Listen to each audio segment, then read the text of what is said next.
ఓం శ్రీ సాయిరామ్. ఆదూరి సాయి ఝరికి స్వాగతం. శాంతి మానవతా విలువలలో మూడవది. శాంతి అనగా ఏ విధమైన ఆందోళనలు, ఆవేదనలు లేకుండా ఉండే ఒక ఆనందమైనటువంటి స్థితి అని చెప్పవచ్చు. లోకంలో ఎక్కడ చూచినా అశాంతి, ఆందోళన, ఆవేదన, ఉద్రేకాలు, ఉక్రోషాలు కనిపిస్తూ ఉంటాయి. ప్రతి మానవుడు కోరేది శాంతియుతమైన జీవితమే. ఎవ్వరూ అశాంతిగా ఉండాలని, కష్టపడాలని కోరుకోరు కదా. అయితే ఈ శాంతి ఎక్కడ ఉంది, ఎలా వస్తుంది అనేది చూద్దాం. హస్తమున అణుబాంబు నుంచుక అరచుచుందుడు శాంతి శాంతని, చంద్రుచూడను కలిగి కూడను చందజాలరు శాంతి సుఖములు. No God no peace, no God no peace. మొదటి నో KNOW, రెండవ నో NO. అంటే భగవంతుడిని తెలుసుకుంటే అంతా శాంతియే. భగవంతుడే లేడనుకుంటే శాంతే ఎక్కడా ఉండదు. ఆలివ్ కొమ్మను ముక్కున పట్టుకొన్న పావురం ప్రాచీన కాలం నుండి శాంతికి చిహ్నంగా వాడుతున్నాం. శాంతి అంటే మనుషులు పరస్పర సహకారం అందించుకుంటూ సంతోషంగా ఉండటం. శాంతి మంత్రం బృహదారణ్యక ఉపనిషత్తు, ఈశావాస్య ఉపనిషత్తులలోని శాంతి మంత్రం ఇది.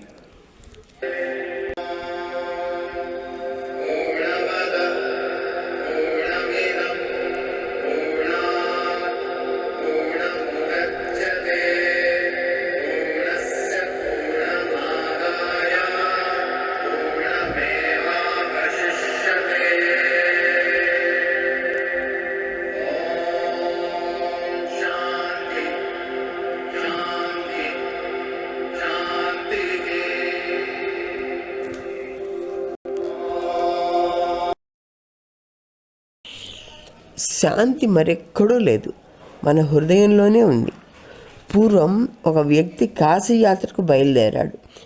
దారి ఖర్చుల కోసం కొంత జాగ్రత్తగా ఒక సంచిలో సొమ్ము దాచుకొని దాన్ని నడుం చుట్టూ కట్టుకొని బయలుదేరాడు. అతడిని గమనించిన ఒక దొంగ అతడి దగ్గర ఉన్న పైకాన్ని సులువుగా కొట్టేయాలనే పథకం వేసుకొని అతనితో కలిసి నడుస్తూ మాటల్లో పెట్టి, అయ్యా కాశీయాత్రకు వెళుతున్నట్టు తెలుసుకుని, అయ్యా నేను కాశీయాత్రకే, ఇరువురము చక్కగా మాట్లాడుకుంటూ ప్రయాణం చేయవచ్చు, ప్రయాణం సులువుగా సాగుతుంది అంటూ మాట్లాడుతూ నడక సాగించాడు. సూర్యాస్తమయం కాగానే వారు ఒక ధర్మసత్రంలో ఆ రాత్రికి నిద్రించారు. వారిద్దరికీ ఒకే గదిలో ఏర్పాటు చేయడం జరిగింది. ఇద్దరు భోజనం చేసి పడుకుంటారు. యాత్రికుడు బాగా నిద్రపోయాక దొంగ సొమ్ము కాజేయాలని అతన్ని మొత్తం ఎతుకుతాడు. అతని తల కింద, అతని ఒంటి మీద, గదిలో ఉన్నటువంటి అలమరలో అంతా ఎతుకుతాడు. ఎక్కడ ఏమీ కనపడదు. విసిగిపోయి చివరకు నిద్రపోతాడు. తెల్లవారాక తెలుసుకుందామని. తెల్లవారాక స్నానాలు ముగించుకొని ప్రయాణానికి బయలుదేరారు.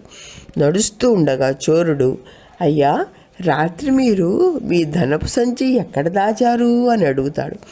యాత్రికుడు నవ్వుతూ, మీ తలగడ క్రిందనే దాచాను అని చెప్తాడు. దాంతో ఆ దొంగ కంగు తింటాడు. స్వామివారి కథ చెప్పి మన మనసులోని శాంతిని తెలుసుకోలేక శాంతి కోసం ఇంటా బయట అంతా వెతుకుతూ ఉన్నాం అని చెప్పారు.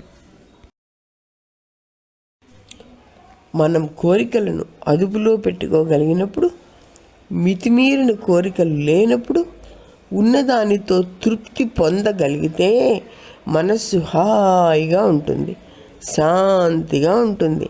మనస్సు కోరికల పుట్ట, పాముల పుట్ట. కోరికలు పాముల్లా బుసగొడతాయి. ఒక కోరిక తీరగానే మరో కోరిక పుట్టుకొస్తుంటుంది. వీటికి అంతంటూ ఉండదు.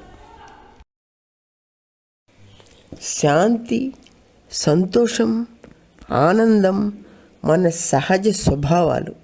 ఎవరైనా దుఃఖిస్తుంటే, ఏం నాయనా ఎందుకు దుఃఖిస్తున్నావు, ఏమైనా ఇబ్బందా, ఏదైనా సాయం కావాలా అని అడుగుతారు. కానీ ఎవరైనా సంతోషంగా ఆనందంగా ఉంటే, ఏం నాయనా ఎందుకు సంతోషంగా ఉన్నావు అని అడగరు కదా. అంటే శాంతి మనకు సహజమైనటువంటి స్వరూపము, శాంతి మన సహజ స్వభావము. బుద్ధ భగవానుని జీవితంలో ఒక ఘట్టం చూద్దాం. పూర్వం ఒకానొక అరణ్యంలో అంగుళీమాలుడు అనే ఒక అడవి దొంగ ఉండేవాడు. అతడు ఆ అడవి దారిని వెళ్ళే వారినంతా పట్టుకొని వారి వద్ద ఉన్న ధనం, బంగారం అంతా దోచుకుని కూడా వారిని అలా ఊరికే వదిలేయక వారి అంగుళీకములు అంటే బొటన వ్రేళ్ళు ఖండించి ఒక మాలగా గుచ్చి తన మెడలో ధరించేవాడు. అంత క్రూరుడతడు. అలా చేయటం వల్లనే అతనికి అంగుళీమాలుడు అనే పేరు వచ్చింది. సాధారణ జనమంతా తప్పనిసరి ఆ దారి వెంటనే దొంగకు భయపడ్డా కూడా వెళ్ళవలసి వచ్చేది. అడవి చుట్టూ తిరిగి వెళ్ళడం దూరం అవుతుందని వారు ఆ దారినే వచ్చేవారు, ఆ దొంగకు చిక్కేవారు. ఒకరోజు ఆ దారి వెంట బుద్ధ భగవానుడు వెళ్ళడం జరుగుతుంటుంది. దూరంగా చెట్టు మీద నుంచి బుద్ధ దేవుని చూసిన అంగుళీమాలుడు చెంగున క్రిందకు దూకి, ఏయ్ సన్యాసి, ఆగాగు, నన్ను తప్పించుకుపోవాలనే అంత వడివడిగా వెళ్తున్నావు అని గట్టిగా క్రూరంగా అరుస్తాడు.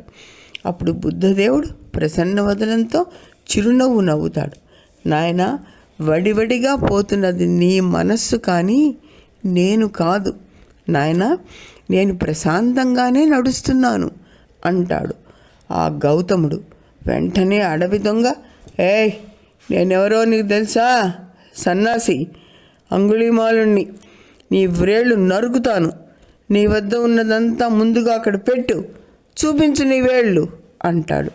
అప్పుడు బుద్ధుడు, బిడ్డ, నా వద్ద ఉన్నది ప్రేమ ధనం మాత్రమే, నీకు కావలసినంత తీసుకో, నా వేళ్లను నరకడం వలన నీకు ప్రశాంతి లభిస్తే అలాగే నరుకు నాయనా అని తన చేతులు చూపుతాడు. బిడ్డా అనే పిలుపు వినేసరికి ఆ అడవి దొంగ సగం లొంగిపోతాడు. అయినా తమాయించుకొని అహంకారంతో, నీ వ్రేళ్లనే కాదు నీ తలను కూడా నరికేస్తాను అని తన కరవాలాన్ని పైకెత్తుతాడు. బుద్ధుడి చిరునవ్వు నవ్వుతూ, నాయనా, నా శిరస్సును ఖండించినందువలన నీకు నిర్వాణం ప్రాప్తించేట్లయితే అలాగే చెయ్యి అంటూ తన శిరస్సును వంచుతాడు. అటువంటి భయం కలిగించే సమయంలో కూడా నిర్భయంగా, నిదానంగా, నాయనా, బిడ్డా అని ప్రేమగా, శాంతంగా పలకరిస్తున్న ఆ బుద్ధ దేవుని చూడగానే ఆ దొంగ చేతిలోకి ఎత్తిన కరవాలం క్రిందకు వాలిపోతుంది. నడుము వంచి ప్రణమిల్లుతాడు. తమరెవరు స్వామి, అంతా నన్ను దుష్టుడని, దుర్మార్గుడని దూషిస్తుండగా, రాజులు నా కోసం వెతుకుతుండగా మీరు నన్ను ఇంత ప్రేమగా పిలుస్తున్నారే, నాపై మీకు కోపం లేదా స్వామి అంటాడు. బుద్ధ భగవానుడు, నాయన, నన్ను బుద్ధుడు అంటారు, నీ మీద నాకు ప్రేమ తప్ప మరేం లేదు బిడ్డ, నీవు నా వంటి మానవుడివే కదా అంటాడు మధుర స్వరంతో. ప్రేమగా అంగుళీమాలుడు బుద్ధ భగవానుని పాదాల చెంత కూర్చొని, భగవాన్ నన్ను మన్నించండి అంటూ ఆయన పాదాలపై వ్రాలుతాడు. బుద్ధుడు, లే నాయనా లే, జరిగిన దానికి వగవకు, నీవు మారిపో, హింసా ప్రవృత్తిని వదిలేయి, నీకు శాంతి లభిస్తుంది అన్న మాటలకు అంగుళీమాలుడు మారిపోయి అతని బుద్ధదేవుని మాటలు శిరోధార్యం చేస్తాడు. అప్పుడు బుద్ధ భిక్షువుగా మారిపోయి, బుద్ధం శరణం గచ్ఛామి, ధమ్మం శరణం గచ్ఛామి, సంఘం శరణం గచ్ఛామి అంటూ బుద్ధదేవుడు చెప్పిన మాటలను పలుకుతూ శాంతి ప్రవచనాలు వల్లవేయడం మొదలు పెడతాడు. తన ప్రవృత్తిని వృత్తిని మార్చేసుకున్నాడు. చూసారా, అదే ప్రేమ ద్వారా సాధించడం సాధ్యమైన ట్రాన్స్ఫర్మేషన్. మన భగవాన్ బాబా వారు కూడా అంటుంటారు కదా, information is the quality of nature, but transformation is the quality of God. అందుకనే స్వామి దర్శనం చేసుకున్నవారు అనేక మంది దేశ విదేశస్తులు మారిపోయి స్వామి ప్రేమమయమైనటువంటి వలయంలోకి వస్తూ ఉంటారు. దర్శనం పాపనాశనం, స్పర్శనం కర్మ విమోచనం, సంభాషణం సంకట విమోచనం. అతి భాష మతిహాని, మిత భాష అతిహాయ్, టాక్ లెస్. లోభగుణం వదిలేస్తే శాంతి కలుగుతుంది. ఈ లోభగుణం పోవాలంటే నిరుపేదలకు ఏదో విధంగా ఆర్థిక సహాయం చేస్తూ ఉండాలి. అవసరమైన వారికి కొంత ధనాన్ని వినియోగించి వారిని సంతోషపెట్టాలి. మన ఆదాయంలో కొంత భాగం తప్పనిసరిగా సేవలకు వినియోగించాలి. దాన్ని తీసి పక్కన పెట్టి అది మనది కాదని భావించి అవసరమైన సమయాల్లో సేవలకు విరాళంగా ఇవ్వడం వలన మన మనస్సుకు శాంతి చేకూరుతుంది. మంచినే ఆచరిస్తే శాంతి కలుగుతుంది. See good, do good, be good, this is the way to God. 90 ఏళ్ల క్రితం జపాన్కు చెందిన ప్రముఖ బౌద్ధ సన్యాసి ఈ 3 బొమ్మలను, చెడు అనకు వినకు కనకు అనే బొమ్మలను గాంధీ మహాత్ముడికి బహూకరించాడట. ప్రపంచ శాంతి కోసం ప్రపంచంలోని అంతా పాటుపడాలి. శాంతిని సమాజంలో స్థాపించగలిగినప్పుడు మానవులంతా హాయిగా జీవిస్తారు. శాంతి అనగా తగాదాలు యుద్ధాలు లేకుండా మానవులందరూ ఐకమత్యంగా సఖ్యతతో మెలగటమే.